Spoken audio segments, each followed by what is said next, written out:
பிரியமானவர்களே, இயேசு கிறிஸ்துவின் நாமத்தில் உங்களுக்கு என் அன்பின் வாழ்த்துக்கள். ஆண்டவர் இயேசு கிறிஸ்து ஒவ்வொரு காரியத்திலும் நம்மீது கவனம் செலுத்தி நமக்கு உதவி செய்கிறவர். சில சமயம் நம்முடைய வாழ்க்கையில முள்ளுக்கு மத்தியில இருக்கிறாங்க. இந்த பக்கம் அசைய முடியல, அந்த பக்கம் அசைய முடியல.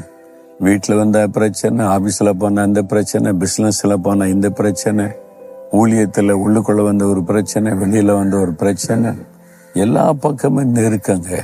அப்புறம் நிம்மதியா இருக்க முடியுதா? அப்படியே முள்ளுக்கு நடுவில் இருக்கிற மாதிரி இருக்கு, எந்த பக்கம் அசைய முடியல. அது மாதிரி சொல்றீங்களா? அதை குறித்து வேதத்தில் ஒரு வார்த்தை இருக்கு பாருங்களேன்.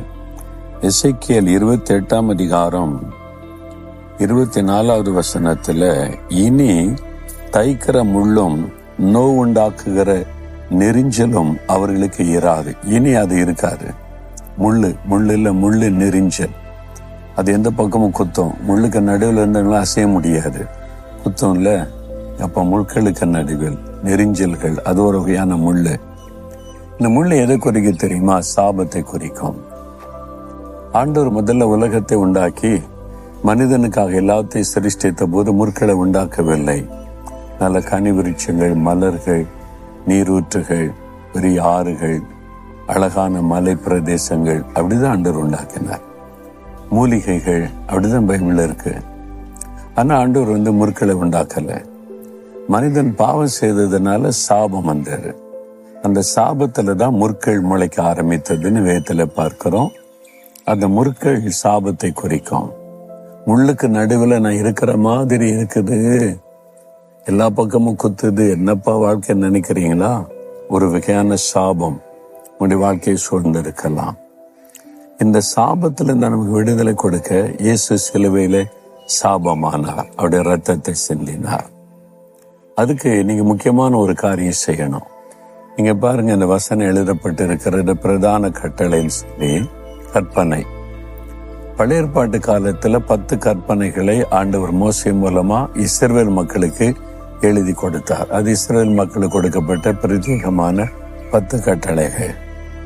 ஆனா இயேசு வந்த பிறகு இயேசு கிறிஸ்து உலகத்துக்கு எல்லா மக்களுக்கும் கொடுத்த இந்த 10 கற்பனையை சுருக்கி 2 கற்பனையாய் கொடுத்தார். ஒன்று, உன்னை உண்டாக்கின தேவனாகிய கர்த்தரிடத்தில் முழு இருதயத்தோடும், முழு பலத்தோடும், முழு ஆத்மாவோடு நீ அன்பு கூறணும். அவருக்கு தான் முதலிடம் கொடுக்கணும், அவரை நேசிக்கணும். 2வது, உன்னிடத்தில் அன்பு கூறுவதை போல பிறனிடத்தில் அன்பு கூறணும். இந்த 2ல நம்ம கரெக்டா இருந்தாலே சாபம் நம்ம விட்டு விலகிவிடும், அந்த முற்கள் நம்ம விட்டு விலகிவிடும். கர்த்தருக்கு முதலிடம் கொடுக்குறீங்களா? யோசித்து பாருங்க. நம்ம தேவைக்கு மட்டும் அவரை கூப்பிடுறோம், அவரை பயன்படுத்தி கொள்ளுகிறோம், நம்ம வாழ்க்கைக்குள்ள அவருக்கு இடமில்லாதபடி பண்ணிடுறோம். அப்போ கர்த்தரிடத்துல முழு இருதயத்தோட அன்பு கூர்ந்த, நீங்க தான் எனக்கு எல்லாமே, நீங்க இல்லாம ஒண்ணு இல்லை ஆண்டவர். என் பிசினஸ்ல நீங்க இருக்கணும், என் குடும்பத்துல நீங்க இருக்கணும், ஊழியத்துல நீங்க இருக்கணும், என் வேலையில நீங்க இருக்கணும், என் லைஃப்ல எல்லாவற்றிலும் நீங்க இருக்கணும். உங்களுக்கு தான் முதலிடம், உங்களை தான் நான் அதிகமா நேசிக்கிறேன். அந்த முதல் அன்பை ஆண்டவருக்கு கொடுத்து அவருக்கு முதல் இடத்தை கொடுங்க. இந்த சாப கிரிகள் எல்லாம் விலகும்.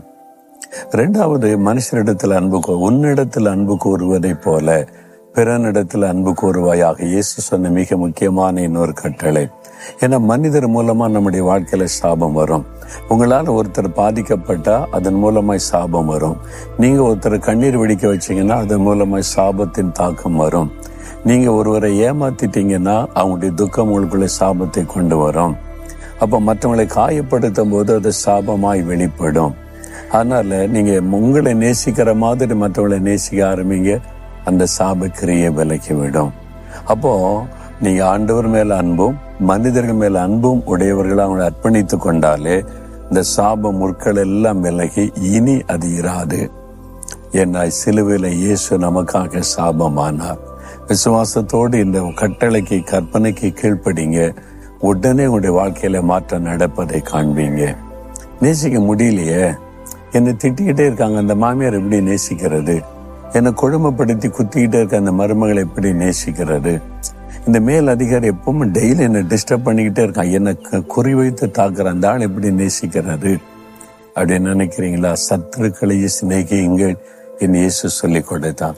இந்த அன்பை அவர் தான் நமக்கு தரணும். இந்த அன்பை நான் பெற்றுக்கொள்ள பல நாட்கள் உபவாசம் பண்ணி அழுது ஜெபிச்சிருக்கிறேன். இந்த அன்பை எனக்கு தாங்க.